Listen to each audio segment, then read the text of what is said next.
Olá a todos, sejam muito bem-vindos a mais um episódio da rúbrica A Mulher que Todo Homem Quer. Já estamos aqui, eu e a Dona Núbia, para falarmos um pouco mais sobre este livro que com certeza tem ajudado a muitas mulheres. Não são poucos os comentários que nós temos recebido aqui no YouTube, também através do nosso programa. Muitas mulheres têm sido ajudadas, têm se descoberto cada vez mais, têm visto as suas dificuldades e têm percebido o quão necessário e urgente é mudar de atitude. E enquanto nós temos vida, nós temos a capacidade e temos a oportunidade de mudar. Portanto, aqui estamos para dar mais um mergulho, não é? E é uma recompensa ler esses feedbacks, ter esses retornos. Eu recebo, às vezes, retornos daqui de Portugal, da Europa e até do Brasil. E sabe, Luísa, que as pessoas comentam que amam o seu sotaque. E o português. O seu português. Eu fico tão alegre quando as pessoas... Olha, ela fala diferente, mas é tão gostoso de ouvir. Que bom. Elas abraçam, assim, as diferenças, né? Então, nós vamos falar hoje de um tema que é um pouco difícil para muita gente, porque relacionamento humano é uma coisa complexa. Não dá para você falar assim, olha, nós vivemos no meio de 8 bilhões de pessoas e nos relacionamos muito bem, sem dificuldade alguma. Não é isso, não é isso, não... E ontem até eu estava no final do dia, caminhando um pouquinho, e eu observei o que eu já venho vendo, sempre venho observando há muito tempo, o quanto as pessoas estão sozinhas e caminhando com seus cãezinhos, com seus bichinhos. Quer dizer, é mais fácil para ela se relacionar com um bichinho que não vai contrariar, que não vai responder. O máximo que ele vai fazer é um xixi fora do lugar. E um au-au. Um au-au, mastigar uma sandália de vez em quando. Se o dono está de mau humor, o animalzinho está ali. Se falar áspero com ele, ele talvez não entenda muito. E o animalzinho vai continuar ali. Mas com o outro ser humano, as coisas não acontecem dessa forma. Quer dizer... Se houver uma má resposta, você vai ter que lidar com aquilo. Se houver um estremecimento na relação, uma traição, um abuso na forma de lidar, de tratar, vai ter consequências. Por isso que você vê hoje essa expansão dos seres humanos com os pets, né? Mas o relacionamento, por exemplo, que nós vamos falar hoje, que talvez seja o mais polêmico de todos, noras e sogras, ou sogras e noras, como a pessoa escolher, né? Por que é tão difícil? Por que nós temos tantas queixas? Eu resolvi abordar o tema porque nós temos na história de Noemi esse relacionamento dela com as suas duas noras, ou seja, os filhos morreram porque Noemi era mãe de 2 rapazes, eles se casaram com moabitas, mas num determinado momento ela não só ficou viúva, mas também perdeu seus filhos.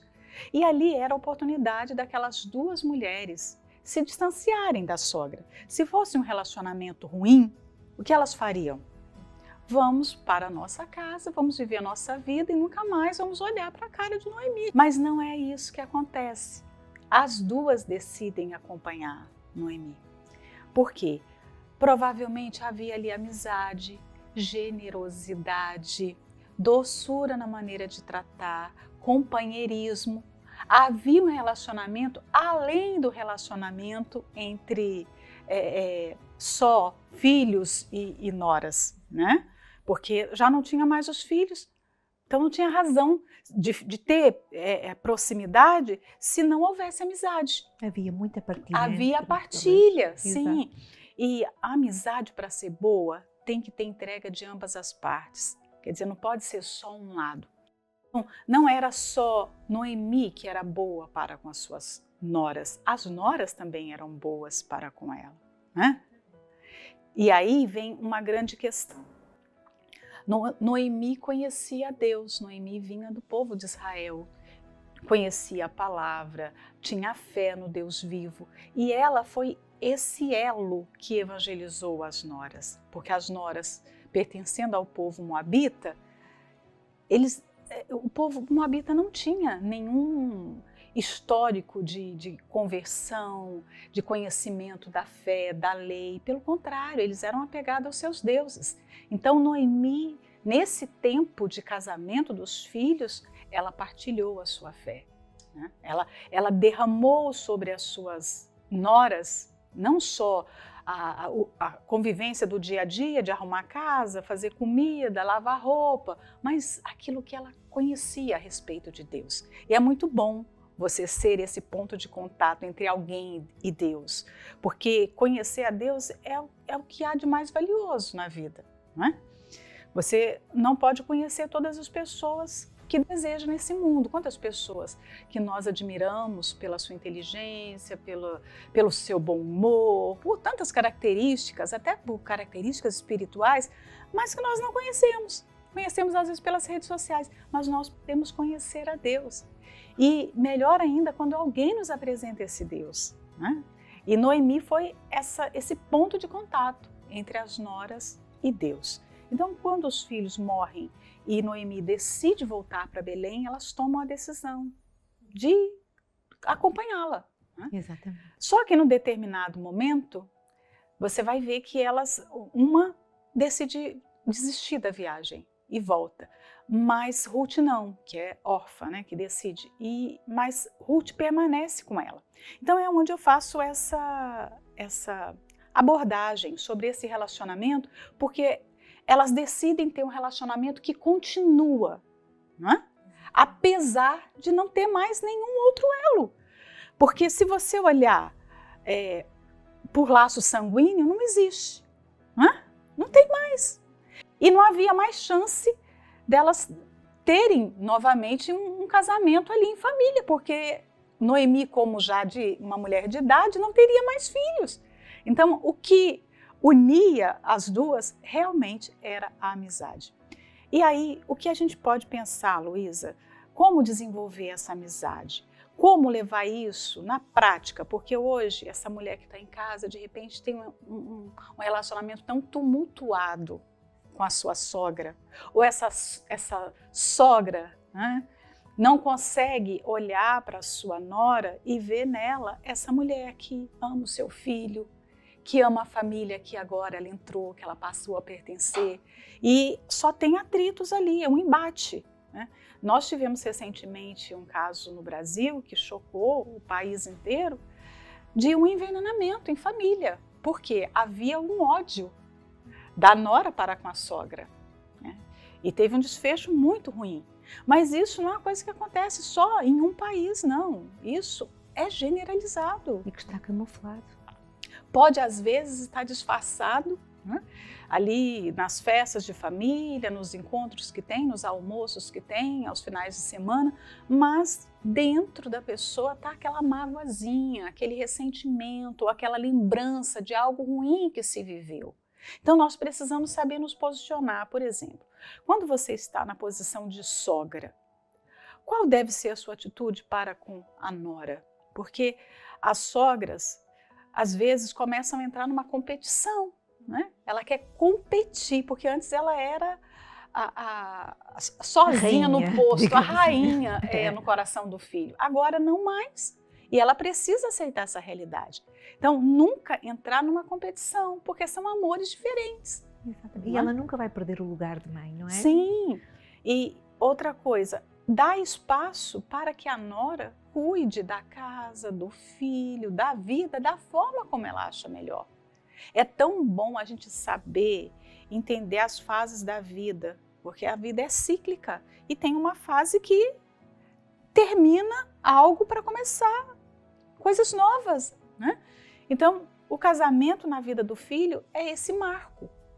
E é o filho que escolhe essa mulher, né? Então, a mãe deve respeitar a escolha do filho, deve respeitar o espaço dessa mulher que está chegando agora e que talvez vai errar porque não sabe. É nova, né? Também, inexperiente. Sim. A sogra tem ali de repente 50 anos, ela já errou tanto para chegar a essa maturidade hoje, a esse conhecimento, que a jovem não tem. Então, ela vai precisar cometer os seus erros. Então, saber dar palpite só quando for solicitada, né? que é outro ponto muito importante. Muito importante. A senhora até fala sobre isso aqui no livro.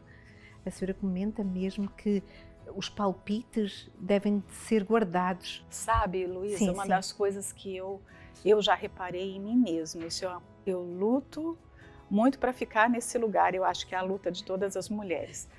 Não dar palpites, porque assim, é tão fácil você dar opinião na vida dos outros. No fundo, a gente gosta de dar opinião, por quê? Nós achamos que a nossa opinião é a melhor. Nós estamos tão empoderados das nossas, dos nossos achismos, dos nossos gostos, da nossa visão de mundo, né? A nossa cosmovisão de tudo, e nós achamos que a nossa visão é a melhor. Nós achamos que a nossa opinião é melhor, por isso que ela tem que ser dada. Então, todas as vezes que alguém nos conta alguma coisa, imediatamente nós somos tentados a palpitar. Exatamente. É uma tentação que acontece. Eu tento resistir à minha tentação. Eu acho que cada um tem que resistir à sua, porque é muito presente no ser humano, né? E hoje, com as redes sociais, então, todo mundo tem alguma opinião para dar a respeito de qualquer coisa. E nem se pensa, quando se escreve e se dá a sua opinião, nem se pensa se aquilo vai ferir ou não o outro. Isso não importa. Aliás, às vezes até se escreve com a intenção de ferir, de machucar. Então, cabe a cada um fazer essa autoanálise e dominar-se, não é? Bem, vale a pena escrever agora, ou vale a pena dizer agora alguma coisa, agora, no caso para a nora, ou a nora para a sogra? É importante ser falado isto? Isso vai acrescentar em quê para aquela pessoa, né? No caso das redes sociais, quantas vezes eu vejo fotos, eu vejo publicações que eu não gosto, eu não acho aquilo bonito, eu não acho que aquilo é conveniente, eu não acho que aquilo é interessante para se mostrar, mas eu não preciso dizer isso. Na minha opinião, não é importante, não é relevante. Né? Eu posso olhar e não dizer nada, nem não dizer, não escrever, nem comentar com ninguém.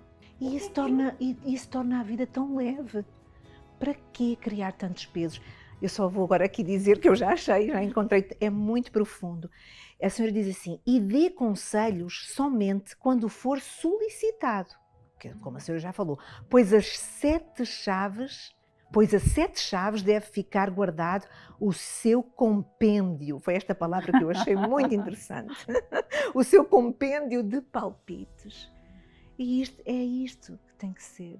Cada um de nós é que tem que realmente guardar para si, às vezes aquilo que sabe que é na hora da ira, é na hora da raiva, é na hora de que, quando nós somos cutucados, não é? Quando somos feridos por alguma palavrinha, que temos a inclinação para palpitar ou para realmente extravasar os nossos sentimentos em relação ao outro.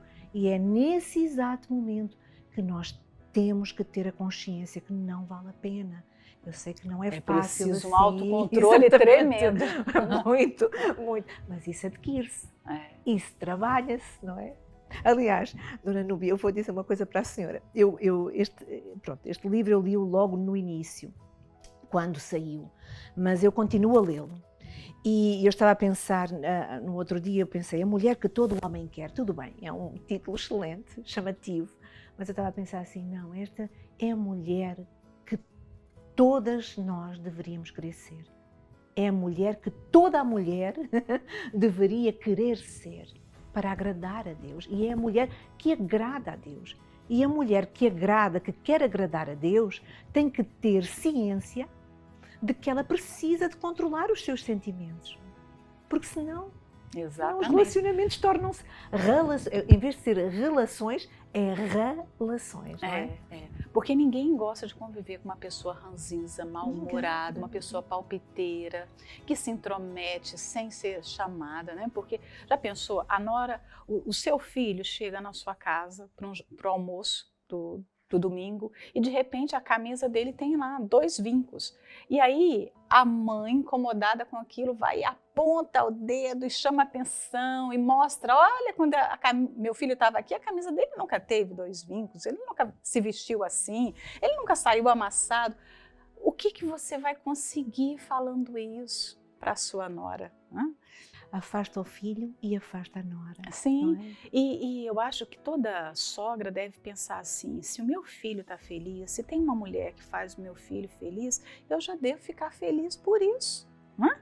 Porque é uma grande iniciativa, é um grande feito. Se o meu filho está bem, se ele está crescendo, se ele está aprendendo a viver, a se virar sozinho na vida, não é? Porque esse é o desejo, ou deve ser o desejo de toda mãe, que o filho cresça E desenvolva. e desenvolva. Porque imagina, um rapaz de 30 anos que ainda pergunta para a mãe se deve tomar banho ou não. Que mãe que quer uma coisa dessa, não é? Então, o papel da mãe, quando é bem feito, é visto nisso, nessa independência do filho. Então, se a sogra olha para a nora e vê que, não, meu filho está feliz. Se ele está feliz, eu estou feliz, né? E cabe à nora também, que a gente não pode só olhar para um lado e não olhar para o outro, né? Não falar para o outro lado. As noras precisam também desenvolver humildade para ouvir sem esboçar reação toda hora. Porque às vezes a sogra fala, mas é num tom de desabafo, né? Ela talvez esteja se acostumando à nova fase da vida, ao seu novo posto, não é? E a nora também precisa entender que, às vezes, o filho vai ser influenciado pela mãe e ponto, vai... Claro, foi sempre uma voz ativa na vida dele. E isso não é totalmente para o mal, né?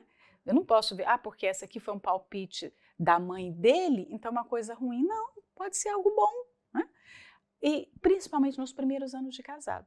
Isso acontece muito, a influência vai existir. Mas e aí, você vai brigar, vai tornar a sua casa, o seu casamento, num ambiente ruim por causa disso? Né? E procure ajudar, porque todas as pessoas precisam de ajuda. Há sempre algo que você pode cooperar.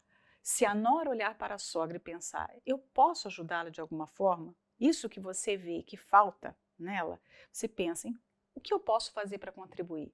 Né? Eu conheço um conto, a Luísa deve conhecer também, que ele é muito antigo. Eles falam que é o conto chinês. Já ouviu falar? Né? Já. Mas já contou no programa? Por acaso não contei. E éramos para contar. Exatamente. Eu gosto, mas se de repente eu esquecer de alguma coisa, porque às vezes não, minha cabeça está vamos nos ajudando. Uma sogra teve que ir morar com o filho. Quando a nora recebeu a notícia, chegou a carta que a mãe mandou para o filho, quando leu, ele, olha, a minha mãe acabou de avisar que ela vai vir para morar conosco, ela teve um problema e agora ela vai ficar em casa por um tempo.